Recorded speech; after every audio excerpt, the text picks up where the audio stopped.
Hey everybody, my name is Niall. Welcome back to the show.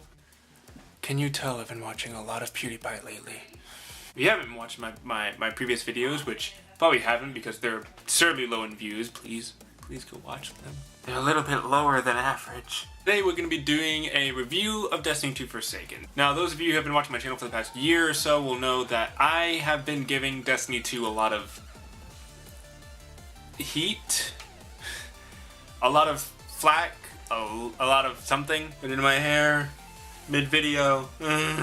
Yes, I use this brush, don't at me, it works. The only reason I've been so hard on Destiny is because I want it to do well. I want it to work out. You know, I've been playing Destiny since the beta. I love it. I love Destiny. I really do. I've sunk in so many hours into Destiny 1, especially during Taken King because I was trying to get the Boltcaster.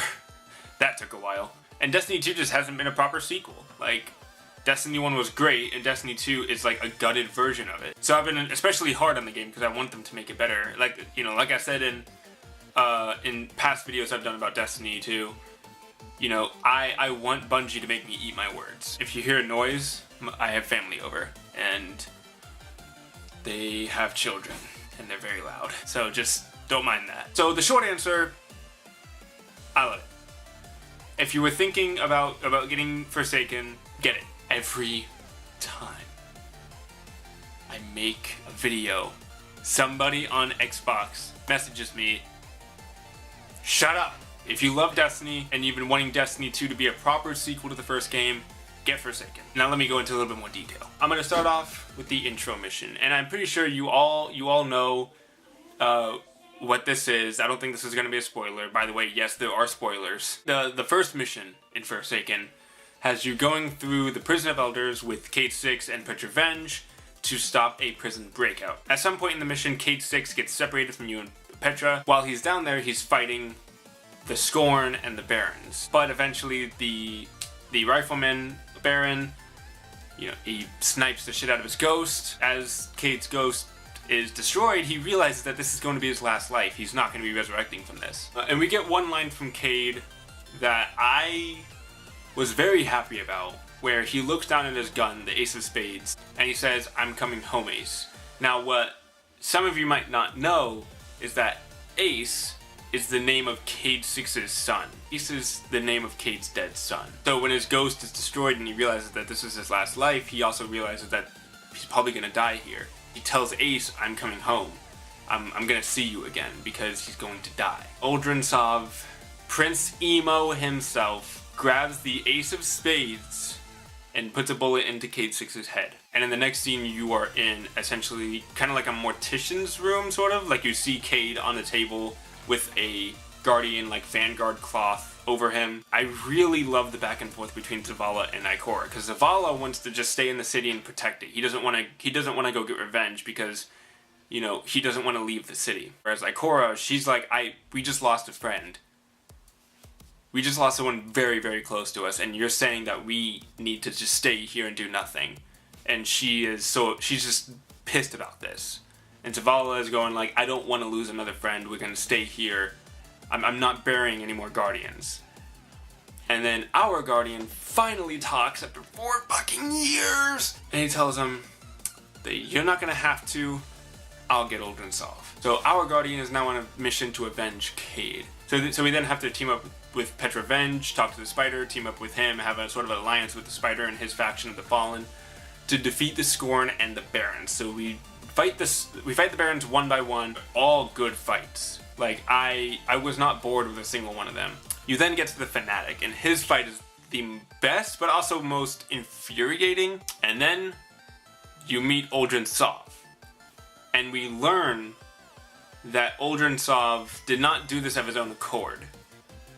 He was controlled by Riven of 1,000 Voices, who is an Ahamkara, aka a wish dragon, and Uldren's wish was to see his sister again. Riven used that wish to manipulate him into killing Cade, bringing him a shard of the Traveler, bringing the voice of Riven, which is like one of Riven's servants, into this world. Their decision to do this was kind of controversial because a lot of people were expecting to fight Uldren Sov.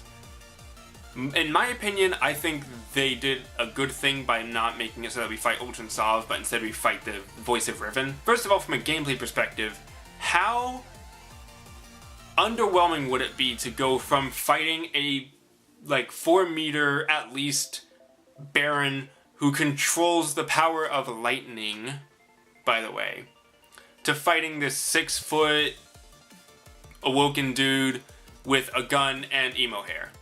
Not like I'm one to talk. But just how anticlimactic would that be? It wouldn't be fun. From a gameplay perspective, it wouldn't be fun to just fight this 6 foot dude who, like, doesn't do anything. He doesn't have any powers. All he has is a gun. Fighting this thing was epic. Like, it felt like Monster Hunter. It was so epic. I felt like I was fighting a god. And from a story perspective, it also works better for Riven of a Thousand Voices, or Voice of Riven, the Servant, to be there instead of Uldren Sov, because not only does it bridge a connection between the campaign story and the raid, which is something that Bungie's always had a problem with. The raid always just felt super disconnected from the campaign story, except for in Taken King. It finally brings the Ahimkara into Destiny, which is something that I've been wanting forever. You have dragons in the lore. Why did it take this long to bring them into the game? Dragons are epic. Everything is better with dragons. Do more dragons. It also kind of gives it this gray area of morality.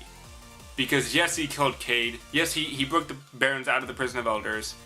Yes, he caused all this chaos and turmoil for both the Reef, the Tangled Shore, and the Tower. But it wasn't... he didn't want to do any of that. He just wanted to see his sister again. He was manipulated in doing that by Riven. So it almost kind of gives it this gray morality, which is another thing that Destiny's always struggled with. With Destiny, it's always been good versus evil. There's never really been this gray area. And Uldren Sov is the best character to do this. Because the Awoken philosophy has always been that there is a very thin line between good and evil. And Uldren Sov is the best embodiment of that philosophy out of the Awoken that we know of. But the best part about having that gray morality slipped into our heads right before we kill him, for the rest of the game we're wondering, like, did we do the right thing? Like, was killing him the right thing to do? Because, yeah, we avenged Cade, and we brought a criminal to justice, but it also, like, he didn't want to do any of that. He was manipulated to do all of that. Now, me personally, I'm fine with it. I'm like, I don't give a shit if you were manipulated, I don't give a shit about any of this. I don't care that you didn't want to do any of this. I don't care that this wasn't of your own accord. I don't care that you were manipulated. You killed Cade. That is something I am not going to forgive. Like, it's not even just the fact that he killed Cade, okay? Like, I would still not forgive him if he killed Cade. Like, I'd still be pretty pissed. But it's like the fact that he disrespected him like that. Fucking bitch. Cade was my boy for the past 4.5 years, and that motherfucker took him away from me. No. I was pissed from day one, I'm still pissed, and I'm glad he's dead. I haven't been able to play the Dreaming City or the raid yet because I haven't really had enough time to get that deep into the game. So I might do like a part 2 review of like the end game, because this is a review of like the campaign and all that stuff. I'm gonna do like another one of like the end game stuff. So subscribe now so you can stay tuned for when that video comes out. The fact that they were able to make me care so much about the characters is amazing. Like the back and forth that Ikora and Zavala had. Like Ikora, you know, she was dead set on going out and avenging Cade, and I was just like, I'm with you, I got your back, I'm behind you all the way on this. You know, I agree. We need to have Uldren's head on a pike and parade it around the city. And then, you know, obviously I disagreed with Zavala when he said no, we should stay here, but I still got where he was coming from. Like, you know, yeah, we need to defend the city. We can't have all of our forces go into the Reef and track one person down over a personal vendetta. We need to defend the city. Petra Venge. I cared about Petra Venge. Who cares about Petra Venge? No one does, except now. Everyone cares about Petra Venge now because of the way they did this shit. I loved it. When Cade died, you can tell that she was just as brokenhearted and grief-stricken as we were. And then back to Cade, it's like, but the fact that I cared so much about it, like, I picked Way of a Thousand Cuts because of Cade. Like, because I knew that Cade was a solar hunter, I was like, you know what? Your memory will live on. I will carry your memory and your legacy throughout with me. And that's literally the only reason why I picked the Way of a Thousand Cuts. I was gonna pick Way of the Wraith, but because of Cade, I picked the Way of a Thousand Cuts. That's how much I cared. That's literally how much I cared about Cade. For Cade, hashtag for Cade. That's how much they got me to care about him. And I love that. I love that so much. Yeah guys, that's gonna be the end of the video for today. I hope you guys enjoyed. Leave a like if you did. Subscribe to the channel for more content like this. And I'll hopefully see you guys in the next video. This is Niall, signing out.